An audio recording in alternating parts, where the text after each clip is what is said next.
हाँ तो हेलो दोस्तों। अब मैंने पहले लेक्चर में मैट्रिक्स बताया था, उसके बाद उसके टाइप्स बताए थे, मैट्रिक्स का टाइप बताया था, उसके बाद और कुछ बच गया था तो मैं उसको बताने वाला हूँ। तो दोस्तों अब आइए, ट्रांसपोज ऑफ मैट्रिक्स क्या होता है। तो सपोज दैट कोई एक मैट्रिक्स ए है, 3 4 5 6 7 8 1 2 1। This is a matrix of 3 by 3 का मैट्रिक्स है। अगर इसका ट्रांसपोज निकालना है तो हम लोग ट्रांसपोज निकालने के लिए क्या करते हैं, रो को कॉलम से इंटरचेंज करते हैं। रो को कॉलम बनाते हैं और कॉलम को रो बनाते हैं। तो ये हमारा इसमें कितने रो हैं, one row, two row, three row, column 1 column 2 column 3, column 1 column 2 column 3, R1 R2 R3। Okay दोस्तों, तो अब ये जो रो है उसको मैंने क्या बनाऊंगा, कॉलम, और कॉलम को रो बनाएंगे। तो ये रो 3 4 5 इसको क्या बनाना है, कॉलम 1। तो 3 4 5 6 7 8 1 2 1। तो इस टाइप से क्या हो गया, हमारा ट्रांसपोज ऑफ मैट्रिक्स हो गया। अब second one is row matrix. Row matrix में क्या होगा, रो मैट्रिक, उस मैट्रिक्स को रो मैट्रिक बोलेंगे जिसमें केवल और केवल एक रो हो, केवल और केवल एक रो रहेगा तो उसको हम लोग रो मैट्रिक्स बोलेंगे। यानी इट मींस इसका नोटेशन 1/n। 1 यहाँ पे कितने, 1 रो कितने हैं 1, बट कॉलम कितने होंगे 1 2 3, तो 1/3 का हो गया। ओके, यानी इसको हम लोग इस प्रकार से नोटेशन करेंगे, Aij 1/n का। अब दोस्तों कॉलम मैट्रिक्स, जैसे रो मैट्रिक्स में 1 रो होते हैं, उसी तरीके से कॉलम मैट्रिक्स में कितने कॉलम होंगे, there are 1 column in column matrix. यानी matrix which have only 1 column, और रो में कोई बाउंडेशन नहीं रहेगा, रो कितने भी हो सकते हैं, बट कॉलम कितना होना चाहिए 1। तब उसको हम लोग बोलेंगे column matrix. A equal to 3 2 1। इसमें कितने रो हैं, 1 2 3, R1 R2 R3, 3 रो है, और कॉलम कितने हैं 1, कॉलम कितने हैं 1। तो हमारा क्या हो गया 3/1 का matrix, this is called column matrix. इसको हम नोटेशन इस टाइप से करते हैं, Aij मींस इसके अंदर का जो एलिमेंट रहेगा, मैट्रिक्स के अंदर के एलिमेंट को Aij से डिनोट करते हैं। n/1, n क्या हुआ नंबर ऑफ रो, एंड 1 क्या हुआ नंबर ऑफ कॉलम। तो 1 कॉलम रहेंगे तो कॉलम मैट्रिक्स। अब एक बहुत इंपॉर्टेंट, इसको सभी को बहुत ज्यादा इसमें डाउट होते हैं, that is very very important, symmetric matrix and askew symmetric matric. ये बहुत इंपॉर्टेंट है। तो उसके लिए हमने क्या पढ़ा, ट्रांसपोज मैट्रिक्स पढ़ा। तब सिमेट्रिक मैट्रिक, उस मैट्रिक को सिमेट्रिक मैट्रिक्स बोलेंगे अगर किसी भी मैट्रिक्स का ट्रांसपोज लेंगे और वो दोनों एक दूसरे के इक्वल आ जाएगा, then that is called symmetric matrix. अगर उस किसी मैट्रिक्स का ट्रांसपोज लेंगे और उस मैट्रिक्स में एक माइनस लग के उस मैट्रिक्स के इक्वल होगा तो हम लोग बोलेंगे उसको skew symmetric matrix. It means A transpose equal to minus से होगा तो स्क्यू सिमेट्रिक होगा, ए ट्रांसपोज ए के इक्वल होगा तो सिमेट्रिक मैट्रिक्स होगा। ये Aij is equal to Aji होगा for all values of I is not equal to j। Aij minus Aji होगा for all values of I is not equal to j. For example, suppose that A is the matrix of 3 order 3, A11, A12, A13, A21, A22, A23, A31, A32, A33। This is the matrix of 3 order 3, 3/3 का matrix है। मैं एक matrix ले लूंगा A। अब एक example के तौर पे मैं लेता हूं एक मैट्रिक्स, उसका एग्जाम्पल क्या हो जाएगा, 1 2 3 2 1 4 5 6, यहाँ पे क्या हो जाएगा 2 3 4। इसमें क्या बताया, अब इस मैट्रिक्स को कितना बाई कितना का मैट्रिक्स हो गया, इतना बाई इतना का मैट्रिक्स हो गया। इसका ए ट्रांसपोज, अब ये मैट्रिक्स है इसका ट्रांसपोज लेते हैं, तो इसका ट्रांसपोज क्या होगा।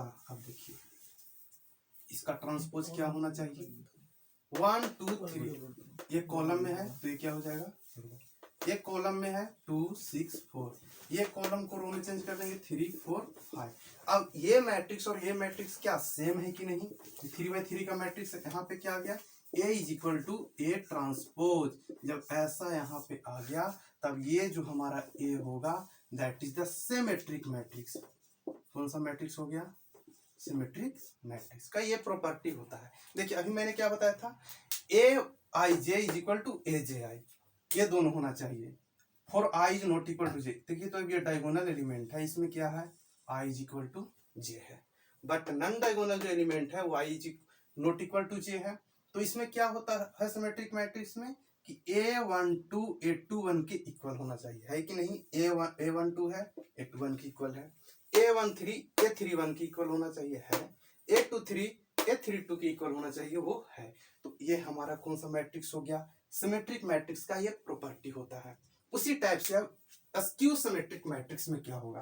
तो अस्क्यू सिमेट्रिक मैट्रिक्स में मैं लेता हूं एक मैट्रिक्स, इस जो मैट्रिक्स 3x3 फॉर्म का रहेगा, means A11 A12 A13 A21 A22 A23 A31 A32 A33। इसमें क्या है, इस मैट्रिक्स में एक बड़ा खासियत ये है कि जो हमारा element A I J is equal to minus यहाँ पर का A12 यानी I is not equal to J क्या है, ये है, ये है, ये है, ये है। तो A12 A21 की इक्वल है, ये दोनों इक्वल होगा लेकिन विथ नेगेटिव साइन। पहले एक नेगेटिव साइन, यहाँ पे एक एग्जैक्टली इक्वल था, बट यहाँ पे क्या होगा, एक नेगेटिव साइन आएगा। तो दोस्तों यहाँ पे आइए, जिससे ये ए बी सी को डायगोनल एलिमेंट हो गया। 2 4 5 यहाँ पर का जो एलिमेंट है A12 इज इक्वल टू क्या हो जाएगा, माइनस A21, तो -2। यहाँ पर का एलिमेंट क्या हो गया, -4। यहाँ पर का एलिमेंट क्या हो जाएगा, -5। तो अब दोस्तों देखिए, अब यहाँ पे जो अस्क्यू सिमेट्रिक मैट्रिक्स में एक बहुत बड़ी इंपॉर्टेंट ये है कि इसका जो डायगोनल एलिमेंट होंगे, अस्क्यू सिमेट्रिक मैट्रिक्स का diagonal element A B C, that is 0। A is equal to B is equal to C, ये हमारा क्या होना चाहिए, 0 होना चाहिए। A equal to B equal to C equal to 0, यानी जो डायगोनल एलिमेंट होंगे अस्क्यू सिमेट्रिक मैट्रिक्स में वो 0 होंगे। अगर वो 0 होगा तब ये हमारा क्या होगा, अस्क्यू सिमेट्रिक मैट्रिक्स होगा। अस्क्यू सिमेट्रिक मैट्रिक्स होने के लिए diagonal element must be 0, always 0। Okay, अब इसके बाद इसके सभी एलिमेंट को ऐड करेंगे। कितने एलिमेंट है, 9 एलिमेंट्स है, तो सभी एलिमेंट को अगर ऐड करेंगे तो उसका वैल्यू क्या आएगा, 0। ये 0 0 0 हो गया, 2 - 2 0, 4 - 4 0, 5 - 5 0, यानी ऑल एलिमेंट का सम अस्क्यू सिमेट्रिक मैट्रिक्स में 0 होगा। तो ये एक बहुत बड़ी इंपॉर्टेंट, दो इंपॉर्टेंट पॉइंट हो गया, important point 1, important point 2, diagonal elements of a skew symmetric matrix is always 0। Sum of all elements of a skew symmetric matrix is 0, सभी एलिमेंट का सम क्या होगा, 0 होगा। यहाँ पे देखिए अभी मैंने क्या बताया कि ए ट्रांसपोज इसका निकालेंगे, इसका ए ट्रांसपोज निकालेंगे, देखेंगे ए ट्रांसपोज निकालने के बाद क्या होता है। तो इसका ए ट्रांसपोज निकालेंगे तो क्या हो जाएगा, A24, A24 हो गया, क्या हो गया, 2 - 2 B -2 B 5 -4 -5 C।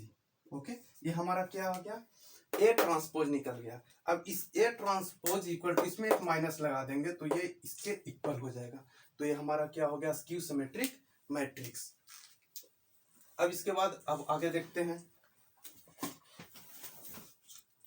ओके दोस्तों, हाँ तो दोस्तों अभी मैंने क्या बताया था, symmetric matrix and askew symmetric matrix. तो किसी भी स्क्वायर मैट्रिक्स को हम लोग क्या कर सकते हैं, symmetric matrix and askew symmetric matrix में एक्सप्रेस कर सकते हैं। तो हम लोग किस टाइप से एक्सप्रेस करेंगे वो देखिए।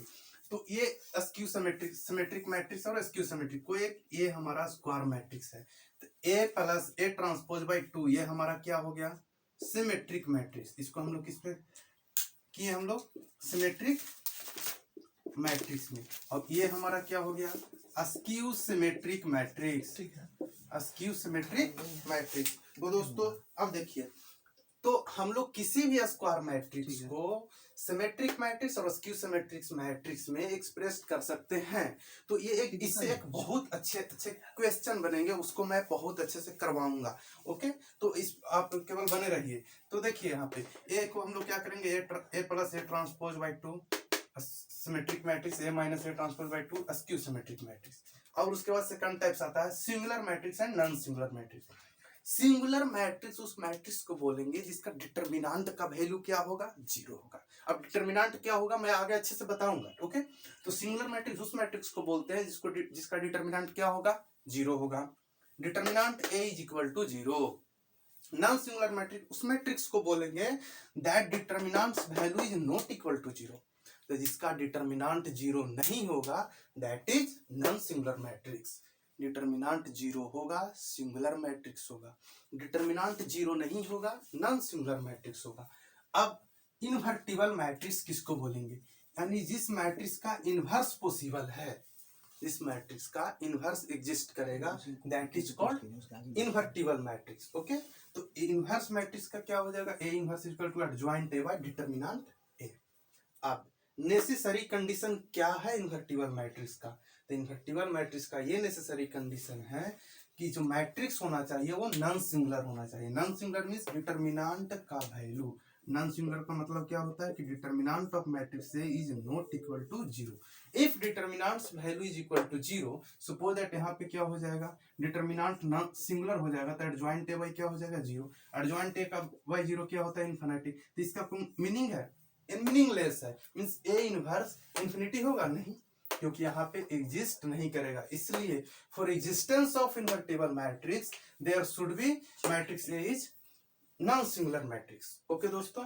तो ये हमारा क्या हो गया, इनवर्टिबल मैट्रिक्स और उसको singular matrix non singular matrix बताया। अब इसके बाद मैं ऑपरेशन ऑफ मैट्रिक्स बताऊंगा। क्या मैं बताने वाला हूँ, ऑपरेशन ऑफ मैट्रिक्स। तो इसको आपने लिख लिया था गाइस, तो देखो वीडियो को पॉज करके आप लोग लिखते जाओ, ठीक ना। अब operation of matrix, operation on matrix. तो ऑपरेशन ऑन मैट्रिक्स क्या होगा, तो दोस्तों देखिए, तो ऑपरेशन ऑफ मैट्रिक्स हम लोग में क्या होता है, एडिशन होता है, सब्सट्रैक्शन होता है एंड मल्टीप्लिकेशन होता है। तो first one is addition of matrix. Addition of matrix आपको दोस्तों मैं बहुत अच्छा कंटेंट देने वाला हूं, तो आप केवल इसको केवल सुनिए और देखते रहिए, आपका एक भी क्वेश्चन छूटेगा नहीं गाइस मेंस का। तो दोस्तों A is equal to suppose that 1 2 3 4 है और बी इज इक्वल टू 5 1 6 3 है, 6 7 है, ओके। तो यहाँ पे जो मैं a प्लस बी लिखूंगा वो इक्वल होगा b प्लस ए के। इट मीन्स इसका मतलब क्या हुआ कि जो एडिशन होगा वो एसोसिएटिव लॉ को फॉलो करेगा, एसोसिएटिव लॉ को। आप इसको निकाल कर देख सकते हैं, 5 1 6 3 6 9, यानी कि एडिशन 2 प्लस 4 कीजिए या 4 प्लस 2 कीजिए, बोथ आर सेम। तो यहाँ पे जो हमारा एडिशन होगा मैट्रिक्स का वो एसोसिएटिव लॉ को फॉलो करेगा। अब a into B, A plus B plus C या A plus B plus C, ये भी इसको भी फॉलो करेगा। This law is said to be the commutative, ये क्या हो गया, एसोसिएटिव लॉ को भी फॉलो करेगा और कॉमुलेटिव लॉ को फॉलो करेगा। सॉरी ये क्या हो गया, कॉमुलेटिव लॉ। तो addition of matrix follow the commutative law and associative law. अब ये तो एडिशन ऑफ मैट्रिक्स हो गया। Second one is subtraction of matrix, subtraction of matrix, matrix का सब्सट्रैक्शन। सपोज दैट कोई ए एक मैट्रिक्स है, तो A is not equal to A minus B is not equal to B minus ए, यानी A कोई अगर जो मैट्रिक्स होगा, suppose that A minus B, यहां से मैं देखो तो ए माइनस बी यहां से अगर जो निकालूं तो 1 में से 5 जाएगा तो क्या हो गया, 1 minus 5 is equal to minus 4, 3 minus 6 is equal to minus 3, 4 2 minus 1 is equal to 1, 4 minus 7 is equal to minus 3। B minus A निकालो, B minus A, 5 minus 1 4, 6 minus 3 3, 1 minus 2 minus 1, 7 minus 4 3। तो ये हमारा क्या हो गया, ए माइनस बी और ए minus B. तो देखिए तो ए माइनस बी और बी माइनस ए इक्वल है, बिल्कुल नहीं इक्वल है। तो A minus B is not equal to B minus A. इससे क्या पता चला कि जो हमारा सब्सट्रैक्शन ऑफ मैट्रिक्स है वो एसोसिएटिव लॉ को फॉलो नहीं करता है और नहीं क्युमुलेटिव लॉ को फॉलो करता है। Means subtraction of matrix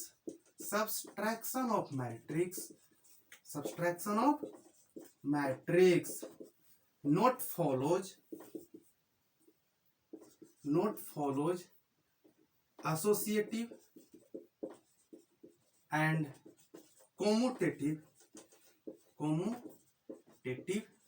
property. आप इसको अब स्क्रीनशॉट ले लीजिए और लेकर लिख लीजिए इसको। चलिए, तो अब मैं ये कौन सा हो गया हमारा, सब्सट्रैक्शन बता दिया, एडिशन बता दिया ऑपरेशन ऑफ मैट्रिक्स में। And third one is multiplication of matrix. अब मल्टीप्लीकेशन ऑफ मैट्रिक्स में हमारा क्या आएगा, स्केलर से भी मल्टीप्लाई होगा, है ना। तो पहला क्या है, third one is multiplication of matrix, multiplication, है ना, multiplication of matrix.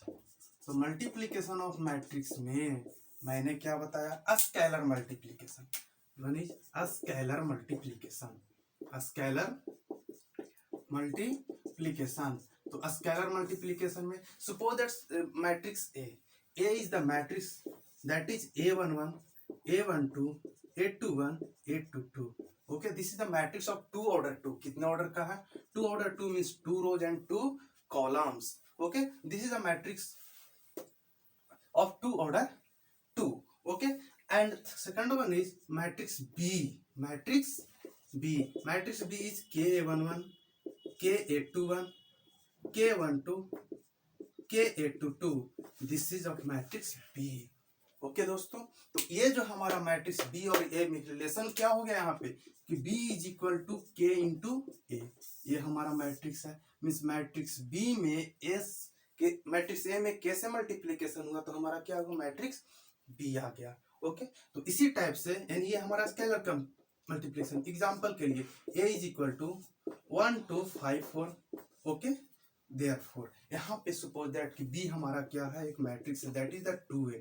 Means 2 is multiplication with 1 2 5 4, यानी कि 2 1 जा 2, 5 2 जा 10, 2 2 जा 4, 2 4 जा 8। तो ये हमारा क्या हो गया, एक मैट्रिक्स बी होगा। इस टाइप से हम लोग स्केलर मल्टीप्लीकेशन। सपोज दैट एक मैट्रिक्स हमारा क्या है, नोट पॉइंट करके देख लीजिएगा कि हमारा K is multiply with A plus B. Okay, तो k is a scalar quantity and it is multiplied by a plus b, that is ka। क्या हो गया, ka plus kb। ओके दोस्तों, तो ये हमारा क्या आ गया, ka plus kb आ गया, ये हमारा नोट पॉइंट। एंड अब मैं जो मल्टीप्लीकेशन है तो स्केलर मल्टीप्लीकेशन देखें। अब मैं मैट्रिक्स का मल्टीप्लीकेशन, ये तो हमारा क्या क्या बताया, स्केलर से मल्टीप्लाई किए, स्केलर से मल्टीप्लाई किए हमने किसमें, मैट्रिक्स में। अब 2 मैट्रिक्स का multiplication, that is matrix multiplication, matrix multiplication, matrix multiplication. अब कोई 2 मैट्रिक्स है उसका हम लोग मैट्रिक्स मल्टीप्लीकेशन कैसे करेंगे, तो हम लोग क्या करेंगे कि मैट्रिक्स मल्टीप्लीकेशन परफॉर्म करने के लिए, यानी कि to perform the matrix multiplication, to perform matrix multiplication. तो मैट्रिक्स मल्टीप्लीकेशन परफॉर्म्स करने के लिए हम लोग को क्या होना चाहिए कि जो फर्स्ट मैट्रिक्स का कॉलम होगा, यानी कि number of column of first matrix, number of column of first matrix is equal to number of rows of second matrix, okay. यानी ये वेरी वेरी इंपॉर्टेंट है, याद करके रखना है इसको कि जो फर्स्ट मैट्रिक्स का कॉलम होगा वो इक्वल होना चाहिए सेकंड मैट्रिक्स के रो के। जब फर्स्ट मैट्रिक्स का कॉलम सेकंड मैट्रिक्स के रो के इक्वल होगा तब वो हमारा मैट्रिक्स मल्टीप्लिकेशन पॉसिबल होगा, अदरवाइज नॉट पॉसिबल। यानी कि suppose that A is a matrix, for an example A is a matrix of 2 order 3। Okay, multiply करना है मुझे, B is a matrix of 3 order 4। Okay, तो ये हमारा जो मल्टीप्लिकेशन करने के बाद एक मैट्रिक्स सी आएगा। अब देखेंगे ये मैट्रिक्स, इसमें क्या है, नंबर ऑफ रो कितना है 2, तो फर्स्ट मैट्रिक्स का हमें क्या लेना है, नंबर ऑफ कॉलम 3 है, सेकंड मैट्रिक्स का नंबर ऑफ रो कितना है 3। तो अगर ये हमारा इक्वल हो गया, इसका कॉलम इसके रो के इक्वल हो गया, these are equal, then multiplication is possible. If not equal then multiplication is not possible. तो यहाँ पे अब ये दोनों इक्वल हो गए, तब जो अनदर मल्टीप्लिकेशन करने के बाद जो एक मैट्रिक्स आएगा वो इस ऑर्डर का आएगा, मीन्स 2 ऑर्डर 4 का। Okay, suppose that A is a matrix of 3 by 5 and B is a matrix of 5 order 4। तो एक अनदर मैट्रिक्स जो C आएगा that is this equal to this है, तो इक्वल है तो मल्टीप्लिकेशन होगा, तो यहाँ पे क्या हो जाएगा 3/4 का। ओके, मल्टीप्लिकेशन पॉसिबल है। ए एक मैट्रिक्स है 2 ऑर्डर 3 का एंड बी एक मैट्रिक्स है, ए भी एक मैट्रिक्स है 2 ऑर्डर 3 का, तो क्या ये पॉसिबल है। एक का देखेंगे number of column of first matrix, number of column of first matrix कितना है 3, number of rose of second matrix कितना है 2, तो ये दोनों इक्वल है, नहीं है, नहीं है इक्वल, तो यहाँ पे मल्टीप्लिकेशन हम लोग परफॉर्म नहीं कर सकते हैं, यानी can't perform multiplication, multiplication perform नहीं होगा। इतनी बात समझ में आई कि नहीं आई। जब इतना बात समझ में आ गया तो हम लोग अब किस टाइप से कैसे हम लोग मल्टीप्लाई करते हैं, अब वो यहाँ पे देखने वाले हैं हम। चलिए दोस्तों, जब अब हम लोग देखने वाले हैं कि मल्टीप्लिकेशन किस टाइप से करते हैं, कैसे हम लोग मल्टीप्लिकेशन करते हैं। तो अब देखिए मल्टीप्लिकेशन, अब मैंने स्केलर का बता दिया, तो अब किसका मल्टीप्लिकेशन करना है, हमें 2 मैट्रिक्स का मल्टीप्लिकेशन करना है। तो multiplication of matrix, matrix multiplication है ना, मैट्रिक्स मल्टीप्लिकेशन, तो matrix multiplication, suppose that A is a matrix of A is a matrix, okay, that is A11, A12, A21, A22, this is the 2 order 2 का। B is a matrix of, B is the matrix of, that is the B11, B12, B21, B22, this is the matrix B। अगर मुझे matrix का multiplication करना हो, this is the क्या है हमारा R1, this is R2, this is C1, this is C2। यहाँ भी क्या है ये हमारा, इसको मान लेते हैं R3 टाइप से दे देते हैं, इसको R4 दे देते हैं, इसको C3 दे देते हैं, इसको C4 दे देते हैं। Any problem. तो देखो फर्स्ट मैट्रिक्स को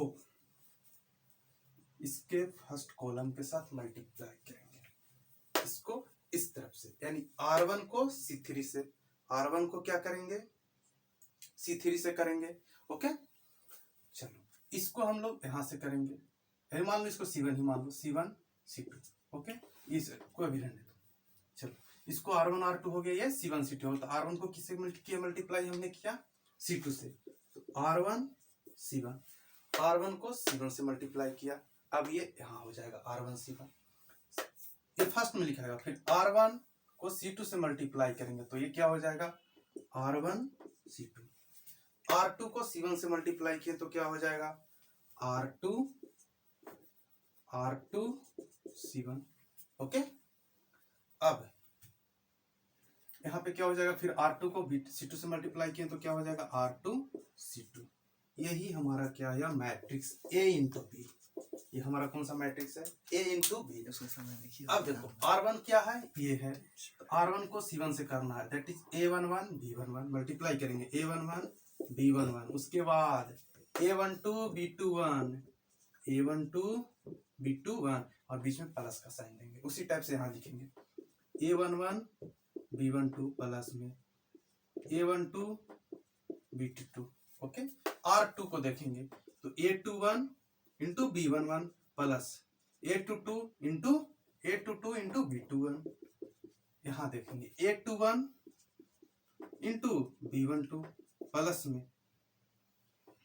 A22 इंटू B22, यही हमारा ये आ गया। तो ये हमारा क्या है, बहुत इंपॉर्टेंट है, मल्टीप्लिकेशन ऑफ मैट्रिक्स। अब मल्टीप्लीकेशन ऑफ मैट्रिक्स से गाइस मैं ये क्वेश्चन इसका लेता हूं मल्टीप्लीकेशन ऑफ मैट्रिक्स का, दैट इज क्वेश्चन लेते हैं। ओके, अब जो ये क्वेश्चन है, matrix A is equal to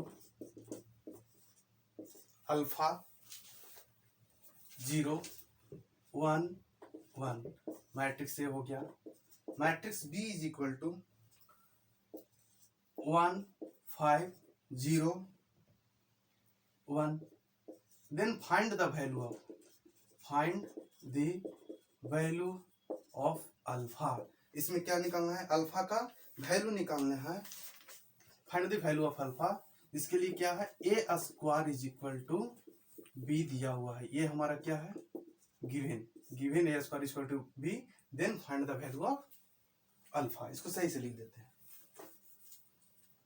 given A square is equal to B, okay, then find the value of alpha.